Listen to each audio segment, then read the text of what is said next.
Na Indonésia, vulcões não são apenas montanhas. Eles respiram, guardam espíritos e, segundo lendas locais, exigem sacrifícios. No meio desse cenário sagrado, uma brasileira perdeu a vida recentemente. Mas, e se não foi apenas um acidente? Antes de começar, já se inscreve no canal, deixa o like e ativa o sininho de notificação. Isso me ajuda a continuar trazendo histórias sombrias como essa aqui no Assustador. Na Indonésia, as montanhas não são apenas pedras cobertas de cinza e fogo. Elas respiram, elas observam e, às vezes, elas exigem. Para os povos de Java e Bali, uma erupção nunca é um acidente. É um aviso, uma mensagem vinda dos deuses, enfurecidos, impacientes, sedentos por equilíbrio. O Monte Bromo, com sua boca fumegante, é reverenciado há séculos.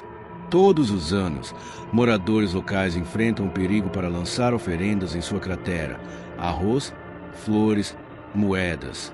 Mas nem sempre foi assim. O ritual do Casada já viu o sacrifício de cabras. E, em tempos mais antigos, segundo os anciãos, algo muito mais precioso: vidas humanas. Mais a oeste, o Monte Merapi observa silencioso. Seu nome significa Montanha de Fogo, e não é à toa. Ali, disse que os espíritos são impiedosos. Quando não são alimentados, eles tomam o que precisam. Histórias antigas falam de crianças entregues à lava, de sacerdotes desaparecidos nas trilhas, de gritos abafados pelo rugido da terra.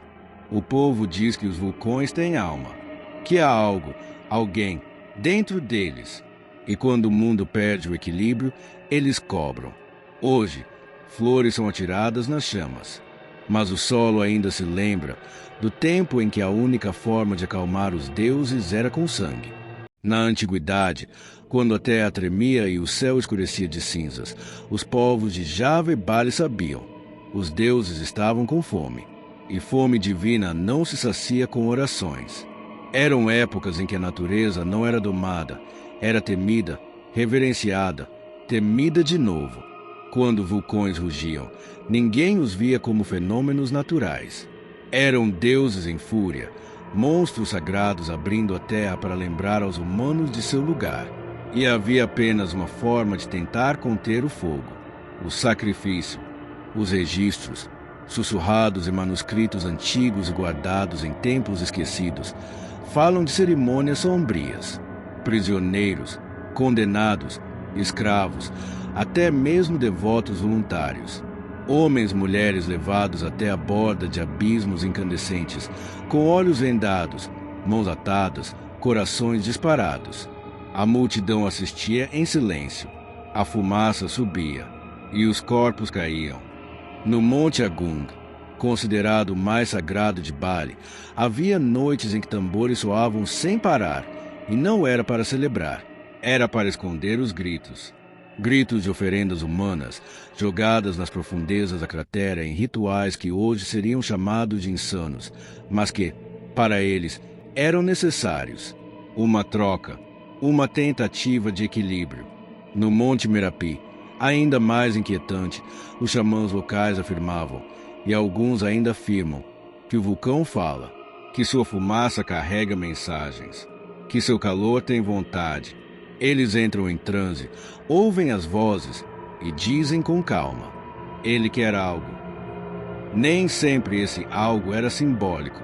Há relatos antigos, escondidos entre lendas e medos, de sacerdotes que desapareceram após receberem o chamado.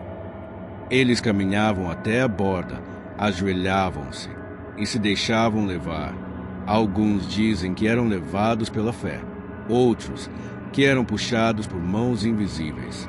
Não há como saber o que é verdade ou mito, mas em lugares onde os deuses dormem sob lava e cinzas, toda a história antiga parece mais real do que gostaríamos. Hoje, turistas sobem esses vulcões com câmeras e mochilas, tirando selfies onde antes o chão era encharcado de sangue. Mas há quem diga que o solo ainda se lembra, e que, de tempos em tempos, ele cobra por rituais esquecidos, por pactos quebrados, E quando a cratera abrir de novo, que tipo de oferenda ela vai exigir?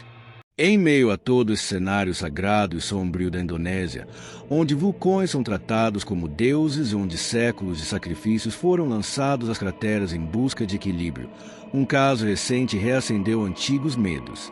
Um caso que começa como um acidente, mas que, quanto mais se observa, mais parece algo muito mais profundo, muito mais antigo. No dia 21 de junho de 2025, Juliana de Souza Pereira Marins, uma brasileira de 26 anos, publicitária e mochileira de Niterói, chegou ao Monte Rinjani. Ela buscava aventura, talvez paz, ou talvez apenas a beleza natural da Indonésia. Mas o que encontrou foi o silêncio cruel da montanha. Durante a subida, acompanhada por um grupo de turistas e um guia local, ela se cansou, pediu para descansar. Foi deixada sozinha por aproximadamente 1 hora.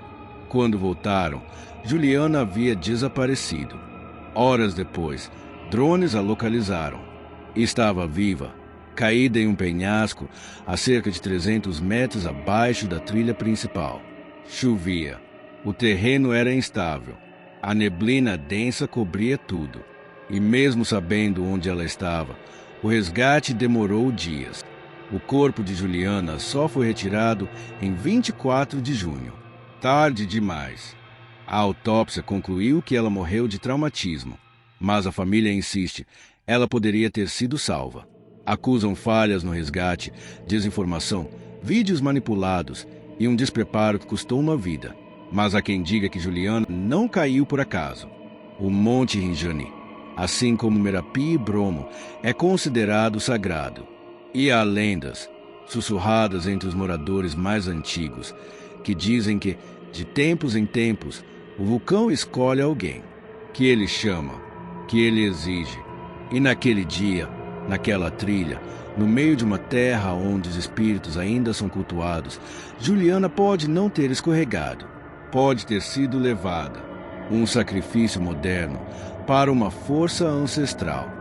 A queda trágica de Juliana Marins parece ecoar, mesmo que involuntariamente, uma narrativa antiga que ainda vive no imaginário dos povos da Indonésia. A história do vulcão que não apenas existe, mas que escolhe, que observa. E quando algo foge ao equilíbrio, ele exige uma oferenda. Embora não haja qualquer registro oficial de sacrifício humano moderno no Monte Rinjani, a semelhança simbólica é impossível de ignorar. Uma jovem estrangeira, sozinha, frágil diante da imensidão de um território sagrado. Um lugar onde, por gerações, vidas foram entregues às crateras fumegantes como moeda de paz. Juliana não era criminosa, não era devota, mas estava ali, vulnerável, isolada, diante de um Deus de pedra e fogo. E ele a levou. Não foram poucos os moradores da região que murmuraram a mesma frase, de forma quase ritual. O vulcão escolheu ela. Uma afirmação inquietante, carregada de séculos de superstição, medo e reverência. Não disseram que foi o acaso. Não disseram que foi azar. Disseram que ela foi levada. E quando uma terra construída sobre sacrifícios antigos ainda repete frases como essa, é difícil não sentir que, talvez, o passado nunca tenha ido embora. Ele apenas espera, silencioso, sob a fumaça. Juliana Marins era apenas mais uma visitante, mas, naquela manhã de junho de 2025, ela entrou na terra que não a esquece. Entre lendas e erupções, o vulcão lembrou: aqui, as regras são de outro mundo. Você arriscaria a vida para andar sobre deuses? Se você gostou dessa história, se inscreve no canal Assustador e deixa o like.